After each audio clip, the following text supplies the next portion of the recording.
Subscribe to Storylab for more stories. Now, let's begin this one. Chapter 1. The Foundation.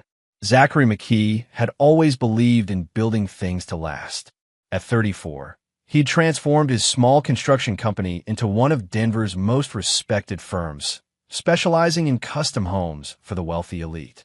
His calloused hands and sharp mind had earned him a reputation for integrity in a business often plagued by corner cutters and con artists. The McKee residence on Maple Ridge Drive stood as testament to his craftsmanship. A stunning two-story colonial with hand-carved details that he'd built for his wife Sophia 3 years into their marriage. Every beam, every fixture, every carefully selected stone in the walkway represented his love for the woman who'd captured his heart during his struggling days as a small-time contractor. Sophia King had been working as an interior designer at a high-end firm when they met. Beautiful, ambitious, and charming, she'd seemed genuinely impressed by his work ethic and vision. Their courtship had been a whirlwind of dinner dates and long conversations about their shared dreams of success. When he proposed on the construction site of their future home, she'd said yes with tears in her eyes. Now, 7 years later, as Zachary drove toward Denver General Hospital for what should have been a routine ultrasound appointment, he reflected on how perfectly their lives had aligned. Sophia's design business had flourished, often collaborating with his construction projects. They'd built not just a home, but a partnership that seemed unshakable. The pregnancy had been planned, celebrated, and eagerly anticipated. At 31, Sophia glowed with the kind of happiness that made Zachary fall in love with her all over again. They'd already painted the nursery in soft yellows and greens, installed the custom crib he'd crafted himself, and spent evenings discussing baby names while her hand rested on her growing belly. "This is it, Zach," she'd whispered the night before the appointment. "Finally getting to see our little miracle." The hospital's sterile corridors felt different today as Zachary made his way to the obstetrics wing. Something in the air seemed charged with an energy he couldn't quite identify. Dr. Theodore Jimenez, their longtime family physician and the man who delivered half the babies in their affluent neighborhood, greeted them with his usual warm smile, but Zachary noticed a subtle tension in his demeanor. "Congratulations on making it to the 20-week mark," Dr. Jimenez said as he prepared the ultrasound equipment.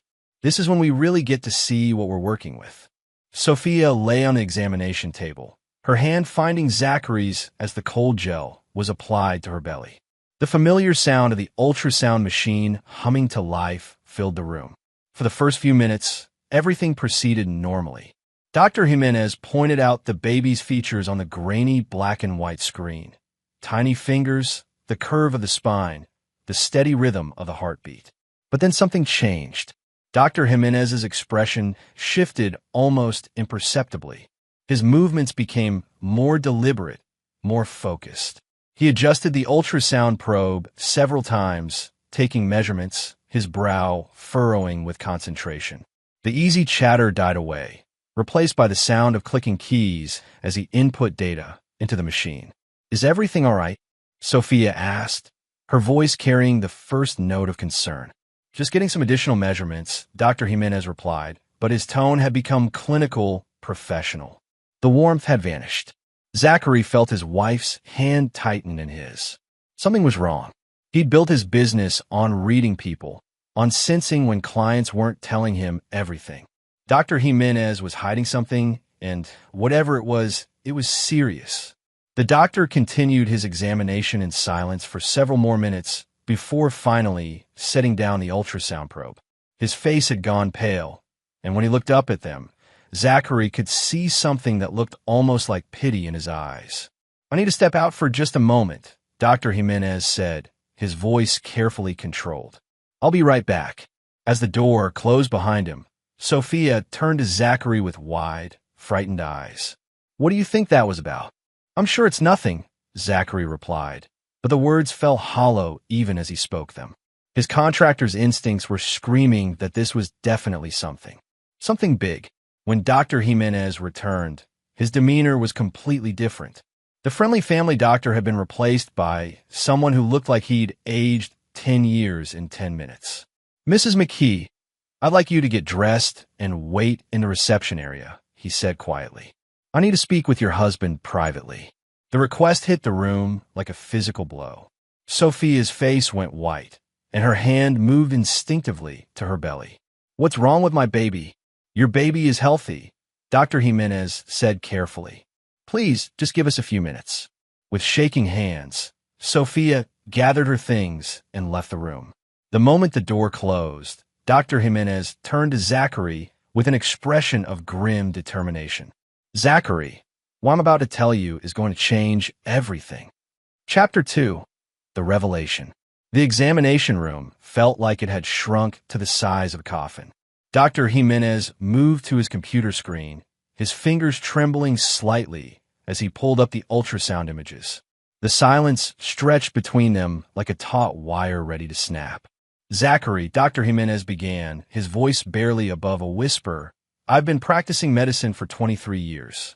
I've delivered over 2,000 babies. Well, I'm about to show you. I've never had to do this before." He turned the monitor toward Zachary, pointing to a series of measurements displayed alongside the ultrasound image. The numbers and medical terminology meant nothing to him, but the doctor's expression told him everything he needed to know. Based on the fetal development measurements, crown-to-rump length, and bone ossification patterns, this baby was conceived approximately 22 weeks ago. "Zachary," Dr. Jimenez paused, meeting his eyes directly. 22 weeks ago, you were in Chicago for 3 weeks managing that hotel construction project." The words hit Zachary like a sledgehammer to the chest. His mind immediately began calculating, remembering. The Chicago project. The Riverside Luxury Hotel. He'd been there from March 15th through April 5th, barely coming home for a weekend in between. Sophia had been understanding, supportive even, encouraging him to focus on the biggest contract of his career. "Are you absolutely certain?" Zachary's voice sounded foreign to his own ears. Dr. Jimenez nodded grimly. "The measurements don't lie. Modern ultrasound technology is accurate within days. This baby was conceived while you were away." He paused, then added quietly, "You need to leave this hospital and drive to a good divorce lawyer." "What?" The word came out as barely a whisper. "There's no time to explain. You'll get what I mean when you see this." Dr. Jimenez turned to his desk and pulled out a manila envelope.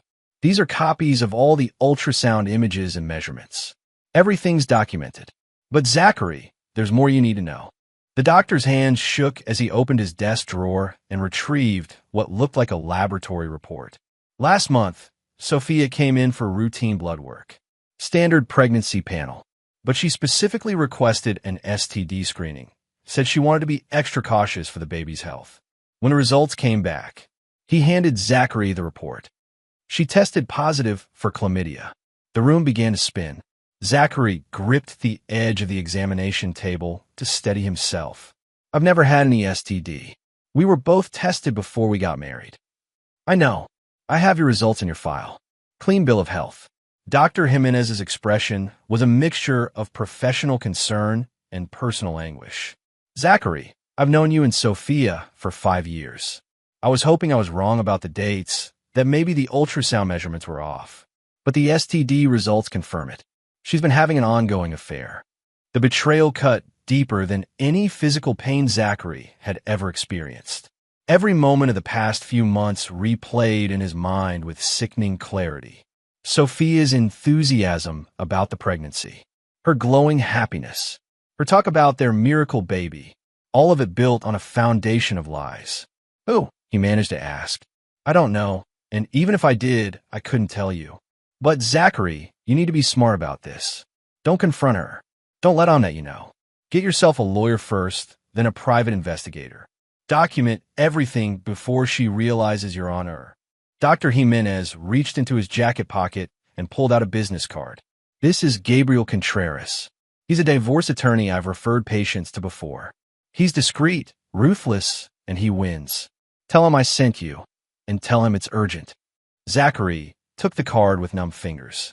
The name and phone number might as well have been written in a foreign language for all the sense they made to his shell-shocked brain. "There's one more thing," Dr. Jimenez said, his voice dropping even lower. "When I ran the STD panel, I noticed something unusual in Sophia's medical history. She had an appointment here 6 months ago that wasn't with me. It was with Dr. Santos Mejia in our fertility clinic. Fertility clinic? But she got pregnant naturally. That's what she told you. But according to Dr. Mejia's notes, she came in asking about fertility treatments. Specifically, she wanted to know about timing ovulation and increasing chances of conception. Dr. Jimenez paused. Zachary, she planned this pregnancy.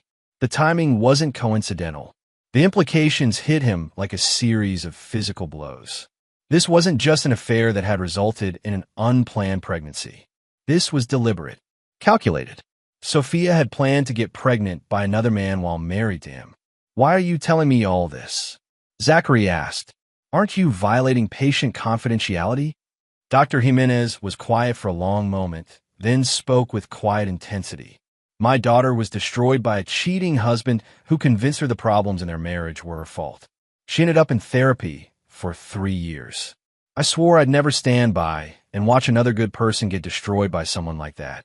He met Zachary's eyes. You're a good man, Zachary. You deserve better than this. Standing on unsteady legs, Zachary pocketed the envelope and business card. His mind was already shifting from shock to something colder, more calculating. The same strategic thinking that had built his business from nothing was beginning to kick in. What do I tell her about today? Tell her everything looked perfect, that the baby is healthy and developing normally. Which is true.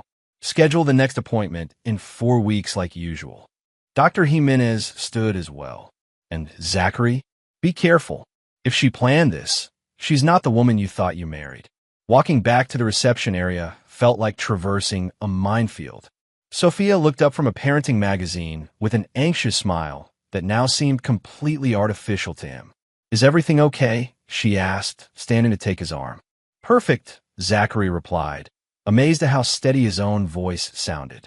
Dr. Jimenez just wanted to discuss some scheduling for the next few appointments. Everything looks great with the baby.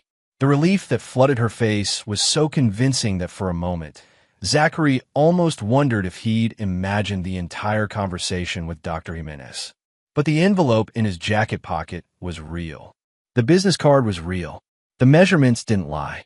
As they walked to the parking garage, Sophia chattered excitedly about nursery preparations and baby shower plans. Her voice seemed to come from very far away. All Zachary could think about was the fact that the woman holding his arm, the woman carrying another man's child, was still playing the role of devoted wife with Oscar-worthy performance. I was thinking we could stop for lunch, Sophia said as they reached his truck. Celebrate seeing our little miracle for the first time. Actually, I just got a text from the Riverside project manager. Zachary lied smoothly. There's a problem with the electrical subcontractor. I need to handle it this afternoon. It was a perfect excuse. The Riverside Hotel project was the biggest contract McKee Construction had ever landed, and Sophia knew how important it was to their future. She would never question him putting business first when it came to that project.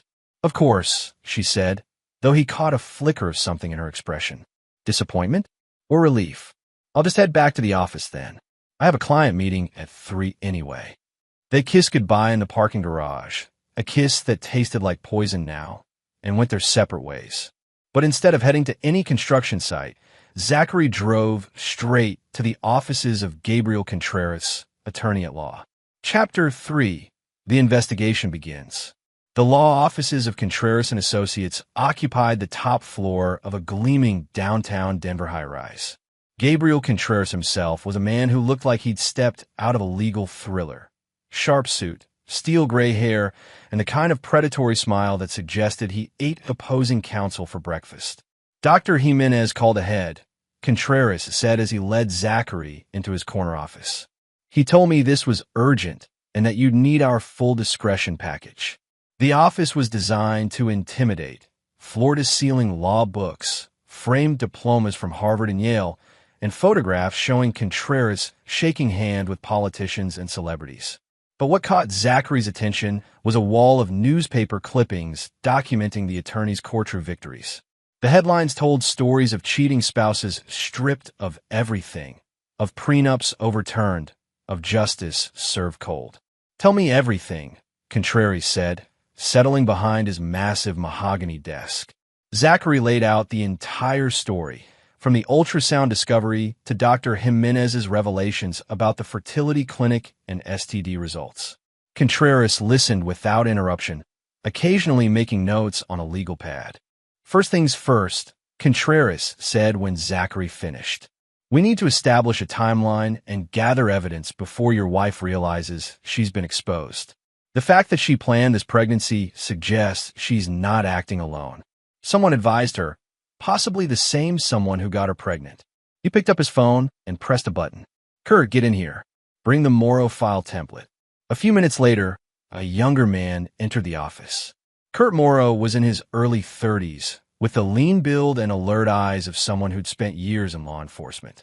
Kurt runs our investigative division, Contreras explained. Former Denver PD detective, specializes in matrimonial cases. If there's evidence to be found, he'll find it. I need everything, Kurt said, pulling out a digital recorder. Bank statements, credit card records, phone bills, emails, social media accounts. I need to know her daily routine, where she goes, who she sees, what she buys. I have access to all our joint accounts, Zachary said, but I've never checked up on her. I trusted her completely. Trust is what makes these cases so devastating, Contreras said grimly. But it also makes the cheating spouse careless. They rely on that trust to cover their tracks. Kurt leaned forward. Tell me about the Chicago project. Exact dates, who knew about your schedule, how communication worked while you were away. March 15th through April 5th. I came home for one weekend in between, March 26th to 28th. Zachary's contractor mind automatically recalled the details. The whole team knew. My project manager Shane Gilbert, the subcontractors, the client representatives. Sophia knew the schedule better than anyone. She helped me organize the trip. Did she encourage you to take the job? The question hit like a physical blow. Zachary remembered now. The Riverside contract had come in during a slow period. It was a huge opportunity, but would require him to be away for nearly a month. He'd been hesitant, but Sophia had been incredibly supportive. She insisted I take it, he said slowly. Said it was too good an opportunity to pass up, that she'd be fine on her own for a few weeks.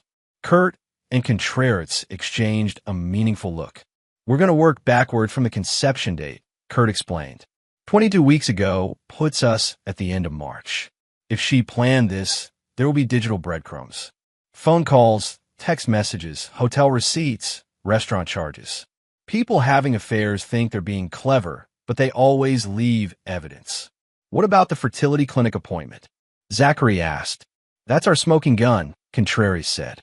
If she was getting medical advice on timing conception while you were away, it proves premeditation. In Colorado, that could affect the division of assets, especially if we can prove she was planning to defraud you from the beginning.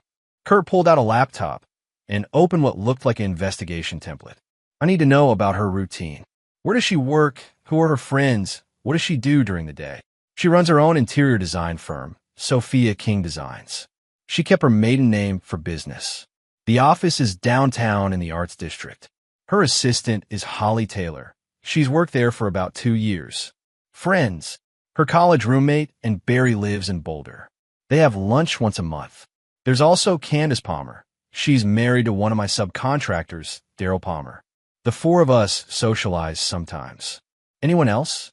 Male friends, clients, professional associations? Zachary thought carefully. She networks a lot for business. Real estate agents, other contractors, architects. She goes to a lot of professional events, cocktail parties, industry mixers. I usually don't go with her. Those events are mostly about her business contacts. Kurt was typing rapidly. Perfect hunting ground for an affair. Professional cover, built-in excuse to be out in the evenings, lots of opportunity to meet people. Here's what we're going to do, Contreras said, leaning back in his chair. Kurt will begin surveillance immediately. We'll monitor her movements, document her contacts, and track her digital footprint. Meanwhile, you're going to act like nothing has changed. How long will this take? Depends on how careful she's been. But if she's still seeing this person, we'll catch them. And once we have evidence of the ongoing affair, we move to phase 2. Contreras's smile was predatory.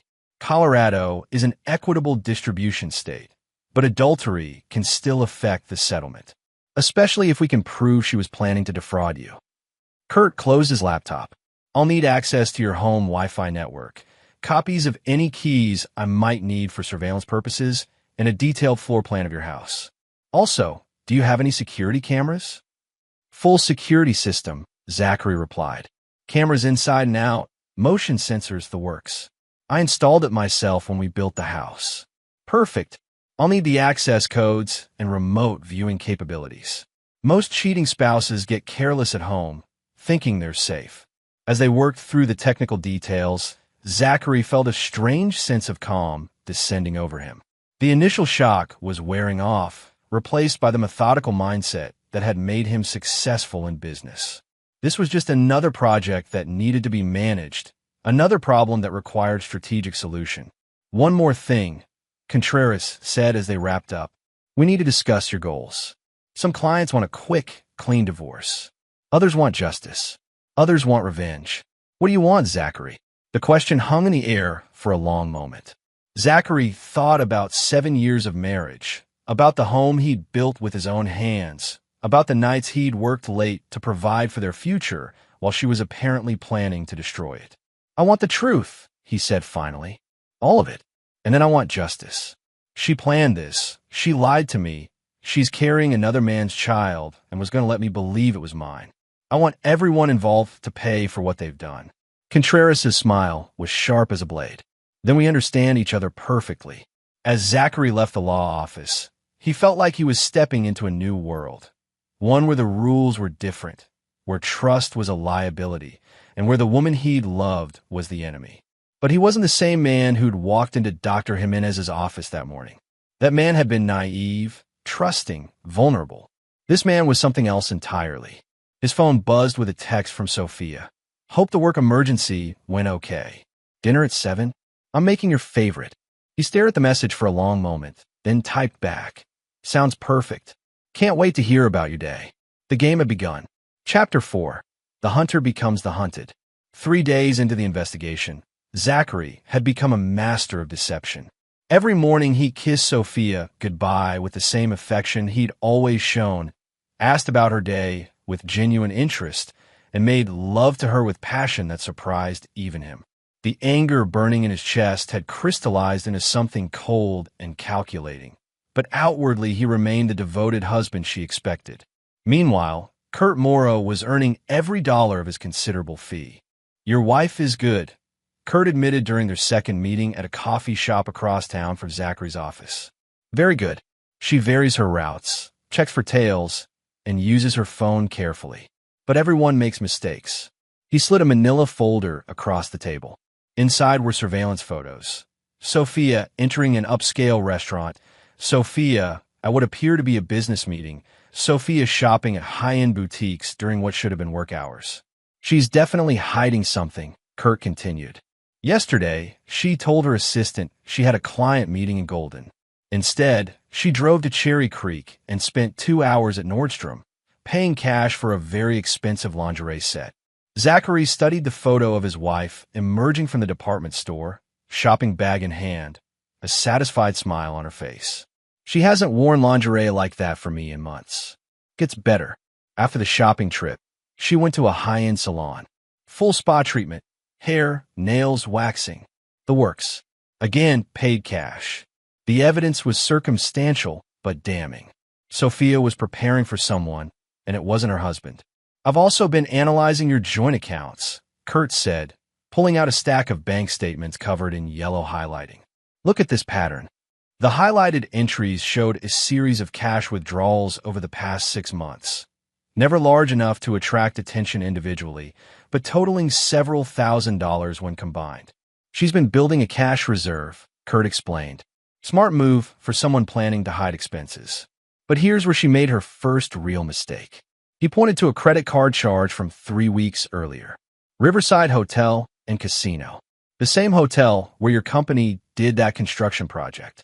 Zachary's blood turned to ice. That's impossible. I would have seen her there. The job site crew, the project managers, someone would have noticed. Not if she was careful about timing. Look at the date. March 30th. That was the weekend you came home, right?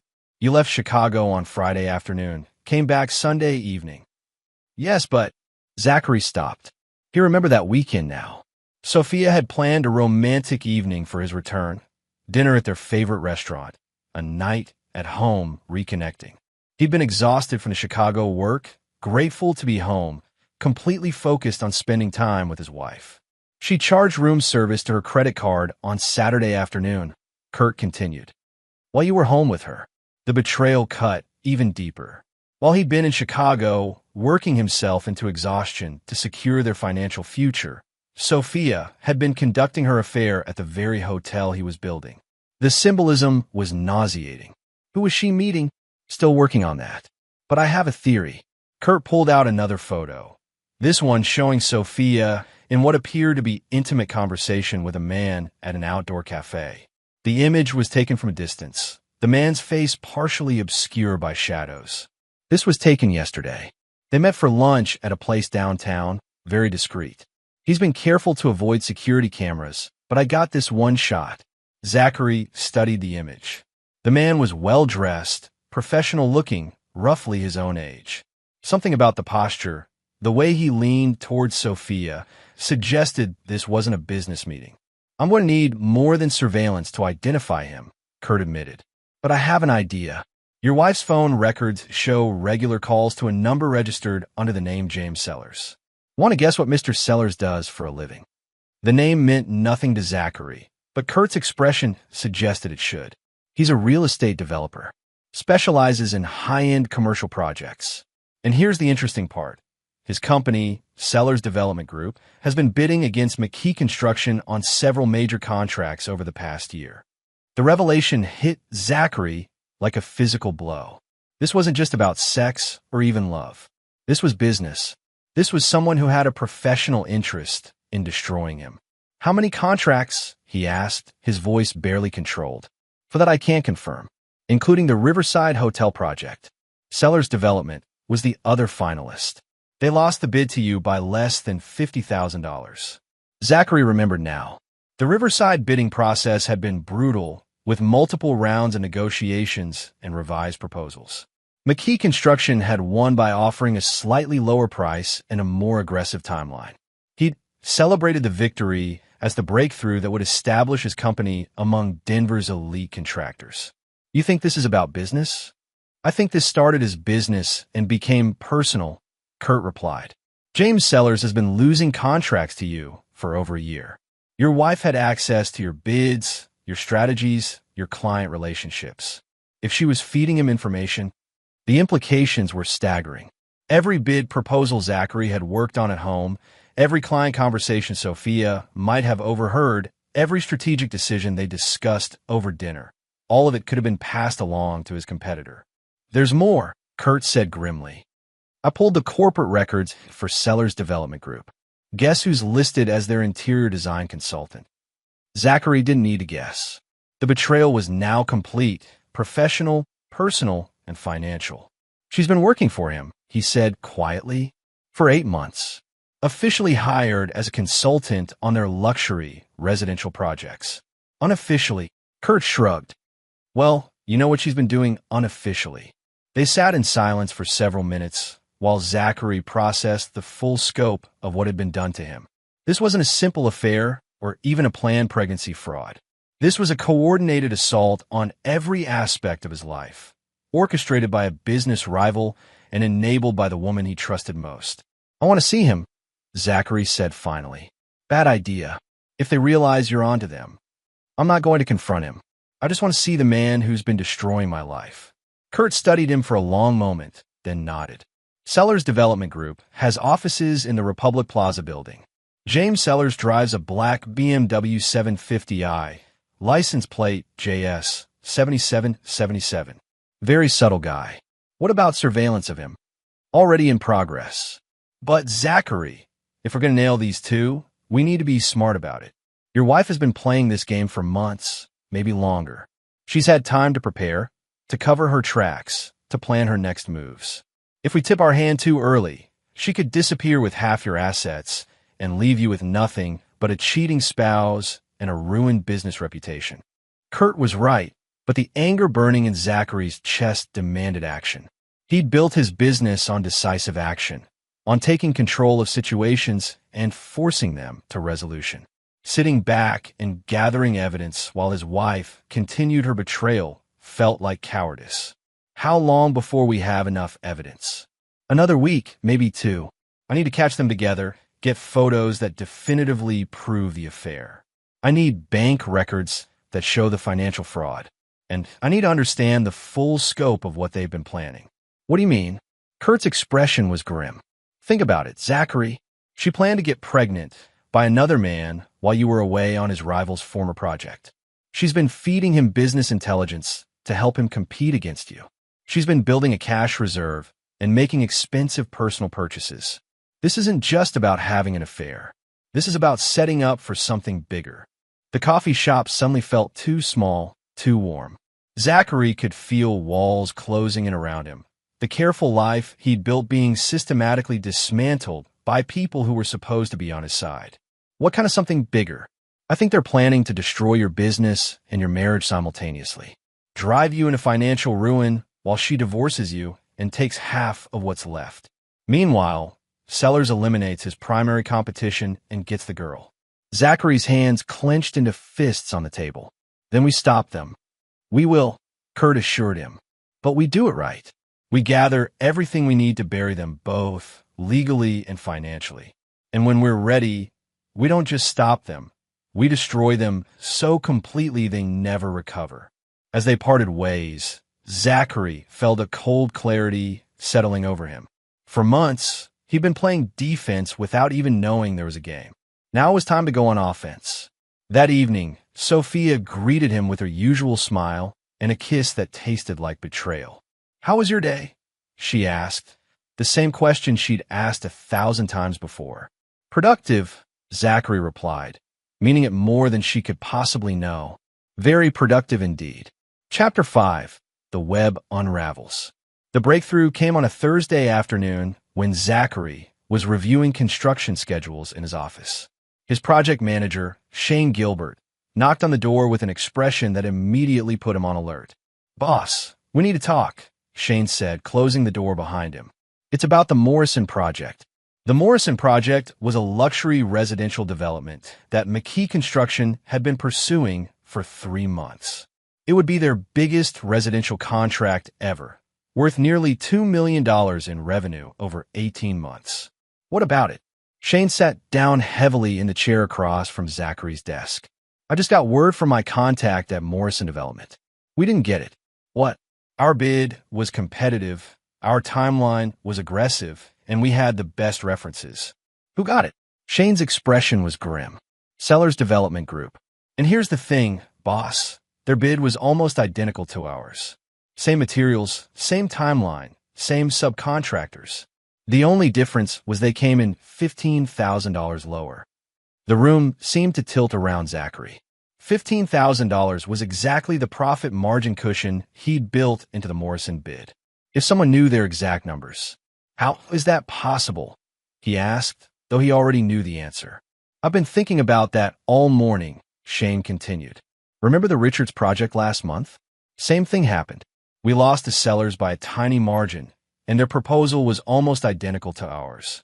At the time, I figured it was just coincidence, but now it's a pattern." Shane nodded. "Boss, someone's been feeding them our numbers." Zachary's phone buzzed with a text message. "Kurt Morrow, need to meet ASAP. Big developments. Shane, I need you to pull together every bid proposal we've submitted in the past 6 months. Every number, every timeline, every detail. Can you have that by tomorrow morning?" "Already on it," Shane replied. "I had the same thought. I'll have everything compiled by first thing tomorrow." An hour later, Zachary met Kurt at their usual coffee shop. The investigator looked like he hadn't slept in days, but his eyes were bright with the excitement of discovery. "I've got them," Kurt said without preamble. "Both of them, dead to rights." He pulled out a laptop and angled it so Zachary could see the screen. The image showed Sophia and James Sellers in what was clearly a hotel room. the view captured through a window from the building across the street. Riverside Hotel, room 1247. They've been meeting there twice a week for the past month. Always the same room, always paid for with cash by her, always during the day when you're at work sites. The photos were explicit enough to be devastating in divorce court, but that wasn't what made Zachary's blood boil. It was the setting, the same hotel he'd spent 3 weeks building, the project that had required him to be away from home while his wife was conceiving another man's child. But wait, there's more, Kurt continued, pulling up a series of documents on the screen. I managed to get access to Sophia's personal laptop through the home Wi-Fi network you gave me access to. She's been incredibly careful about covering her tracks, but she made one mistake. The screen showed a series of email drafts that had never been sent, all addressed to James Sellers, all containing detailed information about McKee Construction's business operations. She's been copying your bid proposals, Kurt explained. Look at these dates. Every single one corresponds to a major contract you pursued in the past 6 months. Zachary scrolled through the emails, his rage building with each revelation. Sophia had photographed documents from his home office, transcribed conversations she'd overheard, and even provided detailed analyses of his business strategies. This isn't just pillow talk, he said. This is industrial espionage. Gets better. Look at this one. Kurt pointed to an email dated 2 weeks earlier. The subject line read, "Final phase discussion." The email contents made Zachary's blood run cold. J. Everything is in place for the final phase. Z is completely unsuspecting. The pregnancy story is working perfectly. He's more devoted than ever. I've identified the 3 remaining contracts that will finish McKee Construction: the Morrison Project, the downtown office complex, and the hospital renovation. If we can secure all 3, his company will be forced into bankruptcy within 6 months. At that point, I can file for divorce, claim financial distress, and walk away with the house plus whatever liquid assets remain. The timing with the baby is perfect.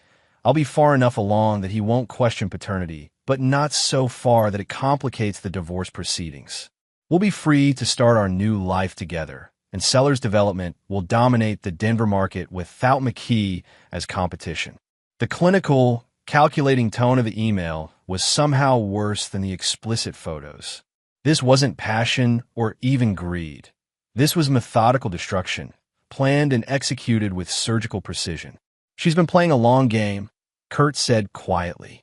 This whole thing, the affair, the pregnancy, the business sabotage, it's all been leading to this. They want to destroy you completely. Zachary sat back in his chair, struggling to process the magnitude of the betrayal. How long have they been planning this?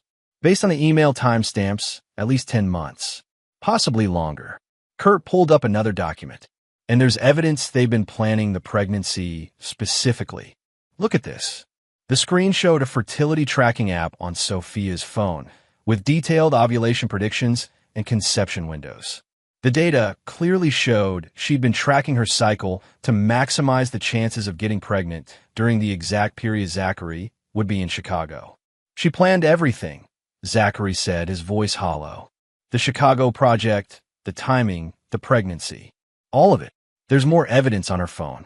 Text messages between her and James Sellers discussing the timeline and making sure everything was coordinated properly. They've been treating your destruction like a business project. Kurt closed the laptop and met Zachary's eyes.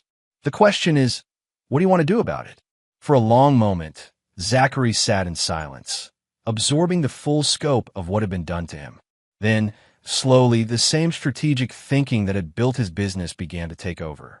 They want to destroy me in phases, he said finally. Complete and systematic destruction. Business first, then personal, then financial. That's the plan. Then we turn their plan against them. Zachary's voice was cold as winter steel. They've been playing a game where I didn't know the rules. Now I know the rules, and it's time to change the game entirely. What do you have in mind? Zachary pulled out his phone and scrolled through his contacts until he found the number he was looking for. Gabriel Contreras said he wins. Time to find out just how ruthless a winner he can be. As he dialed the attorney's number, Zachary felt something fundamental shift inside him. The naive, trusting man who'd walked into that ultrasound appointment was gone forever. In his place was someone harder, smarter, and infinitely more dangerous. Gabriel? It's Zachary McKee. We need to accelerate our timeline. I have everything we need to destroy them both. The game was about to change, and this time, Zachary McKee intended to win. Chapter 6, The Counterstrike. Gabriel Contreras' office felt different when Zachary walked in this time. The predatory atmosphere that had once intimidated him now felt like a weapon he was finally ready to wield. The attorney listened to Kurt's evidence presentation with the focused intensity of an apex predator sizing up prey. "This is even better than I hoped," Contreras said when they finished. "We have evidence of adultery, fraud, industrial espionage, and conspiracy to commit business sabotage. In the right hands, this could not only win you the divorce, it could destroy them both personally and professionally." "What are my options?" Zachary asked. "Legally, we can file for divorce citing adultery and fraud. We can pursue criminal charges for the business espionage. We can sue Sellers Development for tortious interference with business contracts. We can seek damages for the financial losses they've caused." Contreras paused. "But that's thinking small." He stood and walked to his wall of victory clippings. "The best revenge isn't just winning. It's winning so completely that your enemies never recover. You want to destroy them the way they tried to destroy you? We need to think strategically." Kurt leaned forward. "What do you have in mind?" "They're planning to steal 3 more contracts to finish off McKee construction. Instead of trying to prevent that, we let them think they're succeeding. Meanwhile, we set traps that will destroy both of them when they spring them." "Elaborate," Zachary said. Contreras pulled out a legal pad and began sketching a diagram. "Phase 1. We feed them false information through Sophia. Make them think they're still winning while we gather even more evidence. Phase 2. We trigger their final moves prematurely, forcing them into positions where they're exposed and vulnerable. Phase 3. We destroy them publicly, professionally, and financially all at once." The plan was elegant in its ruthlessness. Instead of defensive moves to protect what remained of Zachary's life, they would go on the offensive and turn the enemy's own tactics against them. "Here's what we're going to do," Contreras continued. "First, Zachary goes home tonight and plants specific false information where Sophia will find it. We create fake bid documents for the 3 contracts they're targeting, but with numbers that will make Sellers' bids look suspicious when they're submitted. How does that help us? Because when Sellers submits bids that are obviously based on inside information, the clients will investigate. When they discover the industrial espionage, Sellers Development will be finished, not just for these contracts, but permanently. No one will ever trust them again." Kurt was nodding appreciatively. "And while that's happening, we trigger the personal destruction simultaneously," Contreras replied. "Sophia thinks she's safe because she believes you're completely unaware. But what happens when she discovers you've known all along and have been playing a deeper game than she ever imagined?" The implications were staggering. Instead of simply catching them in their betrayal, they would make both Sophia and James Sellers realize they'd been completely outmaneuvered by the man they thought was their victim. "There's more," Contreras continued. "Kurt's surveillance shows they're planning something for next weekend. A romantic getaway to celebrate finishing the final phase of their plan.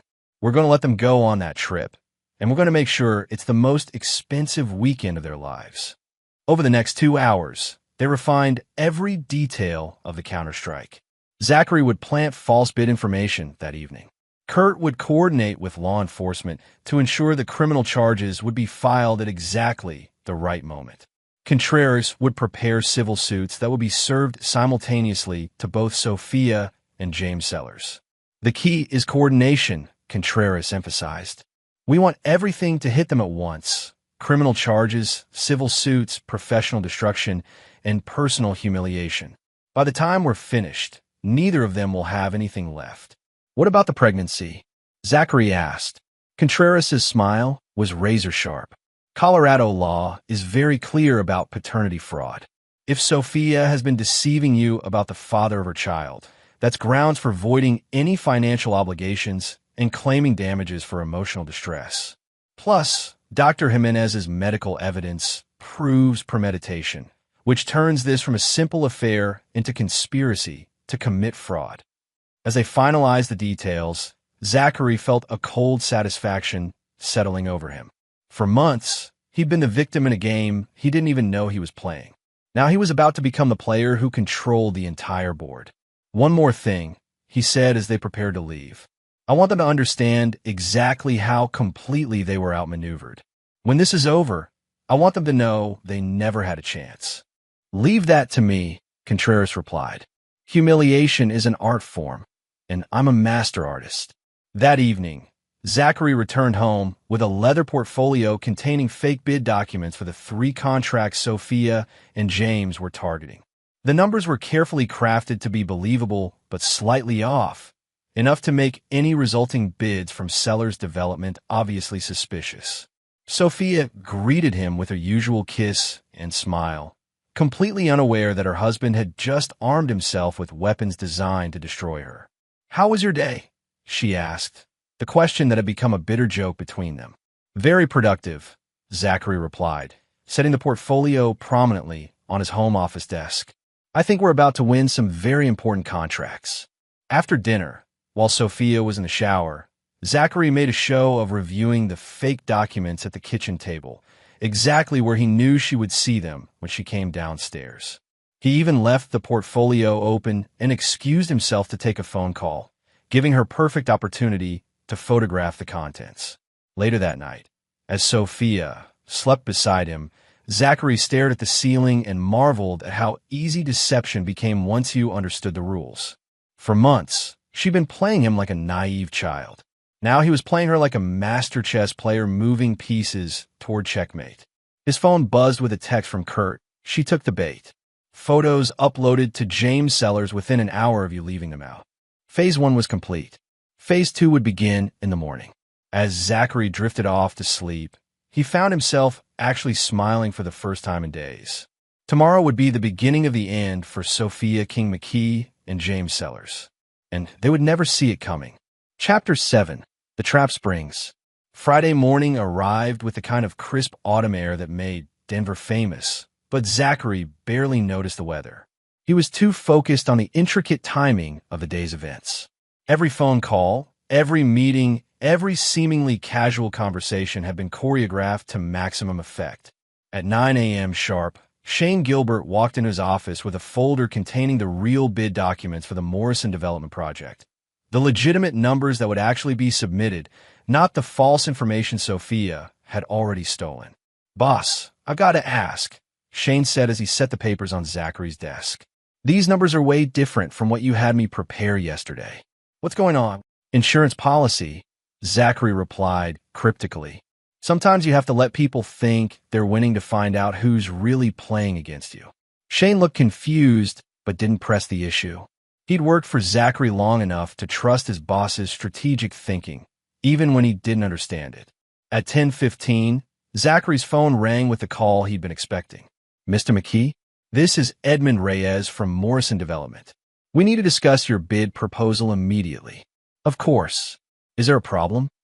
"We received a competing bid this morning that appears to be based on insider information about your proposal. The similarities are too specific to be coincidental.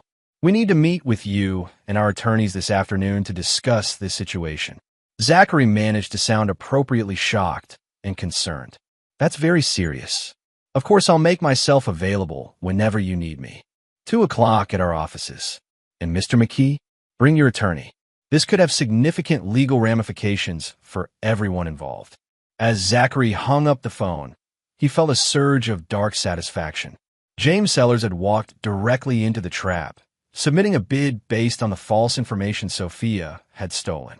The bid was not only obviously based on insider information, it was based on wrong insider information, making Sellers' development look both corrupt and incompetent. At 11 a.m., Gabriel Contreras called with an update. "Morrison Development has contacted the district attorney's office about potential industrial espionage," Contreras reported. "They're also reaching out to the other clients who've received suspicious bids from Sellers Development. By end of business today, There will be criminal investigations into at least 4 separate incidents of bid manipulation. What about Sellers himself? Panicking. My sources tell me he's been trying to reach your wife all morning, but she's not answering her phone. Apparently, she had a client meeting scheduled for today. Zachary almost smiled. Sophia's client meeting was actually a spa appointment in preparation for their romantic weekend getaway, a detail Kurt's surveillance had uncovered days earlier. Speaking of your wife, Contreras continued, are you ready for this afternoon's presentation? More than ready. At 12:30, Kurt Morrow arrived at McKee Construction's offices with an unmarked van full of surveillance equipment.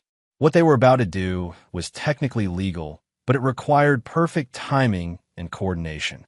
James Sellers is about to have the worst day of his professional life, Kurt reported. Morrison Development isn't the only client asking questions. The hospital renovation project and the downtown office complex both received suspicious bids from Sellers Development this morning, all based on your false information. How bad is it for him? Career ending. When word gets out that Sellers Development has been engaging in industrial espionage, no client will ever trust them with confidential information again. They're done. At 1:45 p.m., Zachary walked into Morrison Development's conference room carrying a briefcase full of evidence that would destroy 2 people who had tried to destroy him. Edmund Reyes was waiting with 2 attorneys, their expressions grim. Mr. McKee, thank you for coming so quickly, Reyes began. We have a very serious situation. This morning we received a bid from Sellers Development Group that contains information that could only have come from your proposal. Zachary opened his briefcase and pulled out the real bid documents, the ones that bore no resemblance to what Sellers had submitted. I'm confused, he said, handing over the papers. These are our actual bid numbers. What did Sellers submit? The attorneys compared the documents, their expressions growing more puzzled by the moment. These don't match at all, one of them said. The Sellers bid appears to be based on completely different information. May I see the Sellers proposal? Zachary asked innocently. When they showed him James Sellers' bid, Zachary allowed himself to look appropriately shocked and outraged. Those are the numbers from a preliminary analysis I did last week, he said. I decided they were too aggressive and revised everything. But I kept the original documents in my home office as reference materials. The implications hit the room like a thunderbolt. Someone had access to your preliminary documents? Reyes asked. It appears so, and recently, because those numbers were only finalized 6 days ago. The attorneys exchanged meaningful looks. Industrial espionage was serious enough when it involved stealing current information. When it involved someone who had access to private documents in a competitor's home, it suggested a much more intimate level of betrayal. Mr. McKee, the lead attorney, said carefully, we're going to need you to work with law enforcement on this matter.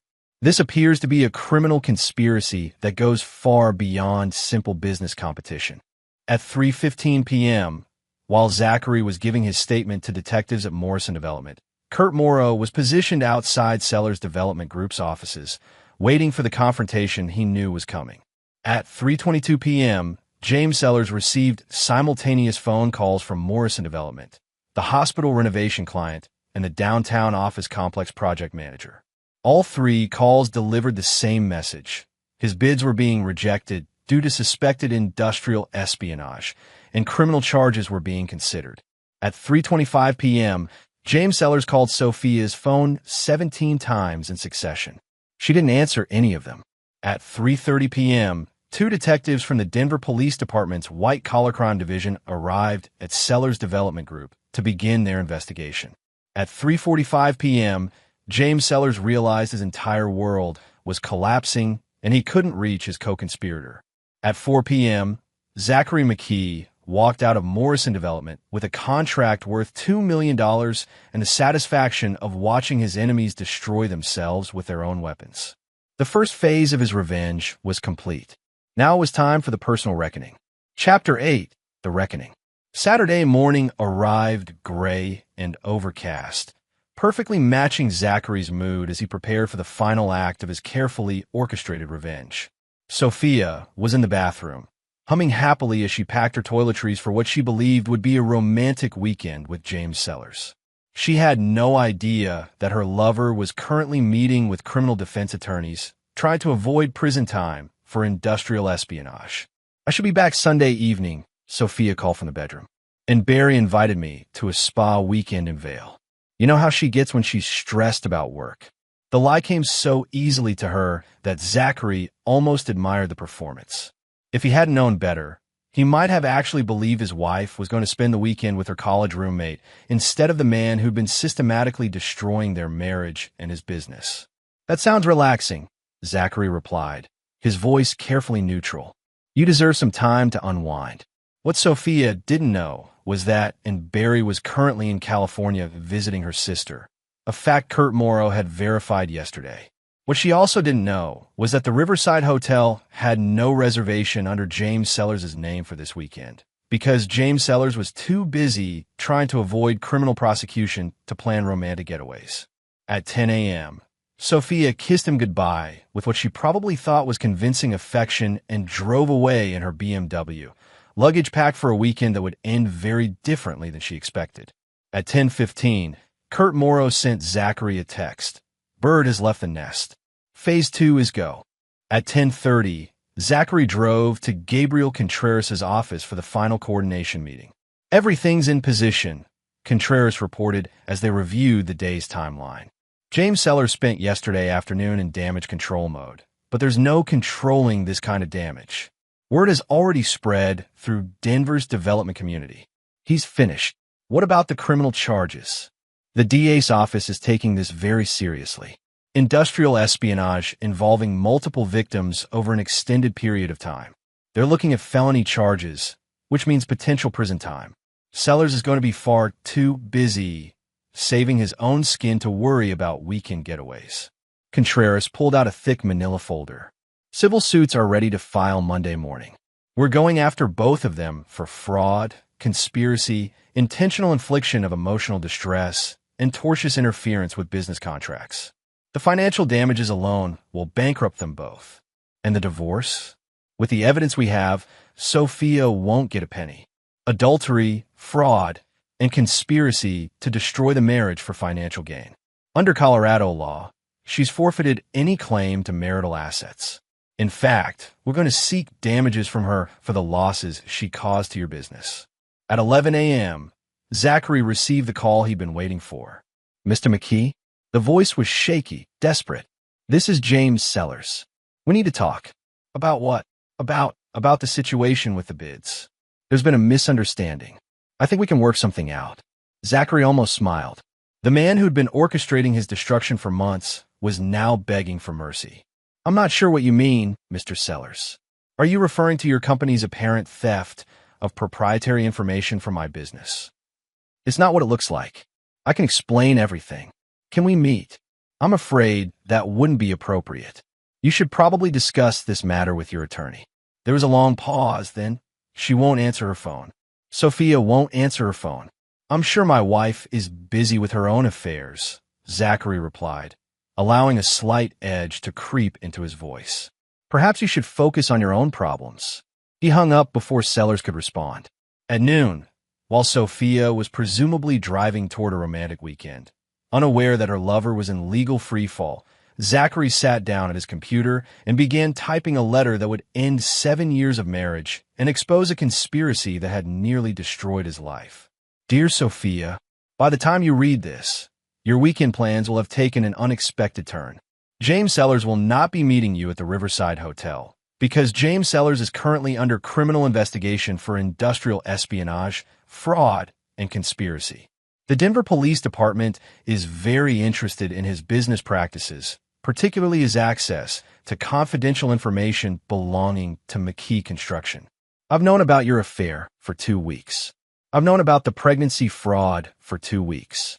I've known about the business sabotage for 2 weeks. The ultrasound measurements don't lie. The baby you're carrying was conceived while I was in Chicago, working on the very hotel where you've been meeting your lover. Dr. Jimenez documented everything. The fertility clinic records show you planned the timing deliberately. The bid information you've been stealing and passing to James Sellers.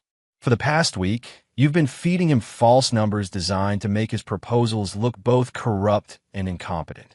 Every contract seller's development bid on using your stolen information was a trap, and he walked into all of them. By Monday morning, you'll both be facing criminal charges, civil lawsuits, and complete professional ruin. James Sellers' company is finished. Your interior design business will die when clients learn you're an industrial spy. The house you helped me build will be sold to pay legal fees and damages. You wanted to destroy me systematically. Instead, you've destroyed yourselves. The game is over. You lost. Don't bother coming home. Zachary. At 1 p.m., Zachary printed the letter, sealed it in an envelope, and drove to the Riverside Hotel. At 1:15, he approached the front desk with the envelope and a $50 bill. "I need you to deliver this to someone who will be checking in this afternoon," he told the desk clerk. "Sophia McKee. She'll be arriving alone, and she'll be very surprised to receive it." At 2:30 p.m., Sophia McKee arrived at the Riverside Hotel, expecting to meet her lover for a romantic weekend that would celebrate the final destruction of her husband's business and marriage. Instead, she found a letter that revealed she'd been completely outmaneuvered by the man she'd been betraying for months. At 2:45 p.m., Sophia tried to call James Sellers and discovered his phone had been disconnected. At 3 p.m., she tried to call her own interior design business and learned that 3 major clients had already canceled their contracts, citing concerns about professional ethics and confidentiality. At 3:15 p.m., she tried to go home and found the locks had been changed. At 3:30 p.m., she received a text message from Gabriel Contreras, attorney at law. Civil lawsuit will be served Monday morning. Criminal charges being filed simultaneously. Suggest you retain counsel immediately. At 4 p.m., Sophia King McKee sat in her car in the parking lot of the hotel where her affair had begun, holding a letter that detailed the complete destruction of her carefully planned conspiracy, and realized she'd been playing a game where she never understood the rules. The hunter had become the hunted, and the reckoning was complete. Chapter 9. Victory and New Beginnings. 6 months later, Zachary McKee stood in the kitchen of his custom-built home, reviewing the architectural plans for his next project, a luxury resort in Aspen that would be the largest contract McKee Construction had ever secured. The house felt different now, lighter somehow, as if removing the lies and betrayal had physically improved the atmosphere. The legal aftermath had been even more devastating than Gabriel Contreras had promised. James Sellers was serving 18 months in federal prison for wire fraud and conspiracy, while Sellers Development Group had filed for bankruptcy after paying nearly $3 million in damages to McKee Construction and other victimized companies. Sophia had avoided prison time by cooperating with prosecutors, but the financial and professional consequences had been complete. Her design business was finished, her reputation destroyed, and she'd been ordered to pay substantial damages that would take her years to satisfy. The divorce had been finalized in record time. With overwhelming evidence of adultery, fraud, and conspiracy, Sophia had been forced to forfeit any claim to marital assets.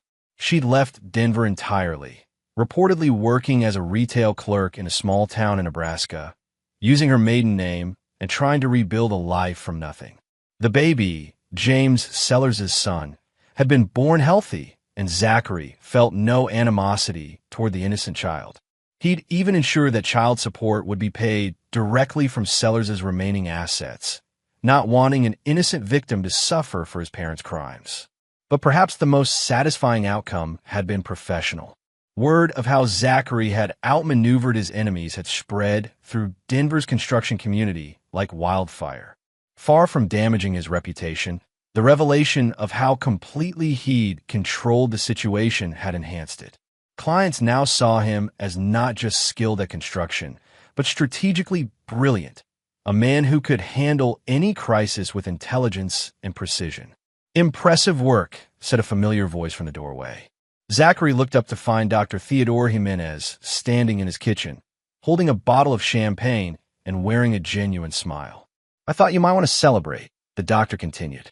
"I heard about the Aspen contract. Congratulations." "Thank you," Zachary said, accepting the champagne. "And thank you for everything else." If you hadn't told me the truth that day, you'd have found out eventually, Dr. Jimenez replied. A man like you doesn't stay fooled forever. I just accelerated the timeline.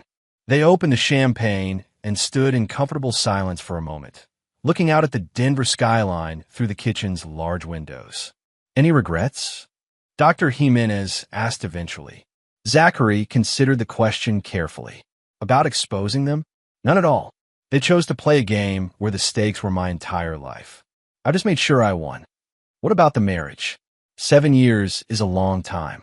The marriage ended the day she decided to betray everything we'd built together, Zachary said quietly. I just made sure it ended on my terms instead of hers. Dr. Jimenez nodded approvingly. You're a good man, Zachary. You deserved better than what she was planning to do to you. After the doctor left, Zachary walked through his house, remembering how it had felt to build every room, install every fixture, craft every custom detail. This home had been a labor of love, created for a woman who'd been planning his destruction even as she smiled and praised his work. But now it was truly his, not just legally, but emotionally. The house had been cleansed of lies and betrayal, and it felt like home again. His phone buzzed with a text from Shane Gilbert. Boss, got a call from Morrison Development. They want to discuss 3 more projects. Apparently word is spreading that McKee Construction is the most trustworthy firm in Denver. Zachary smiled. Reputation was everything in the construction business, and his had never been stronger. Clients now knew that Zachary McKee was a man who could handle any situation, protect any secret, and outthink any opponent. In trying to destroy him, Sophia and James Sellers had actually made him more successful than ever. Another text arrived, this one from Gabriel Contreras. Sellers made another attempt to appeal his sentence. Denied. Justice served. Justice. That was what this had all been about. Not revenge, but justice.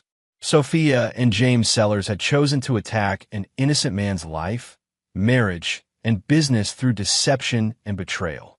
They'd planned his destruction with clinical precision, treating his suffering as collateral damage in their quest for money and success.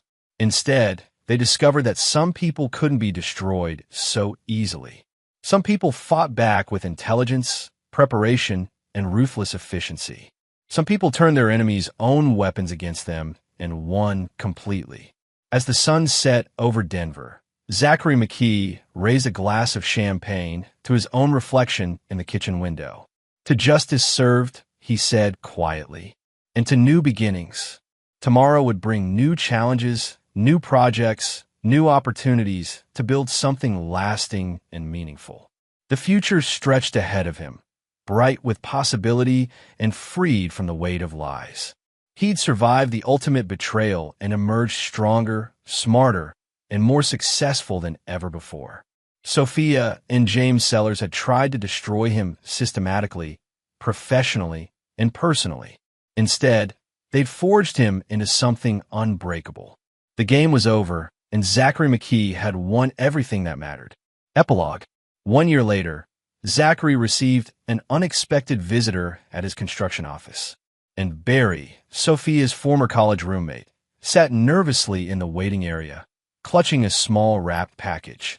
I wasn't sure if I should come, and said when he invited her into his office.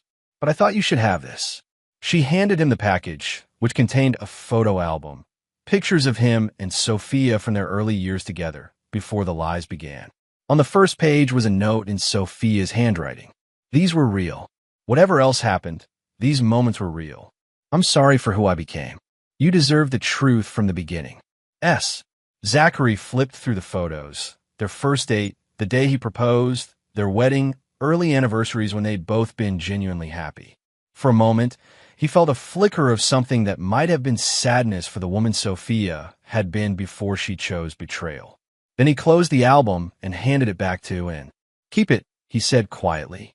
That person doesn't exist anymore. The person who sent this destroyed everything these pictures represent, and nodded understandingly. She's working in a grocery store in Nebraska, living in a 1-bedroom apartment. She says she thinks about the choices she made every day.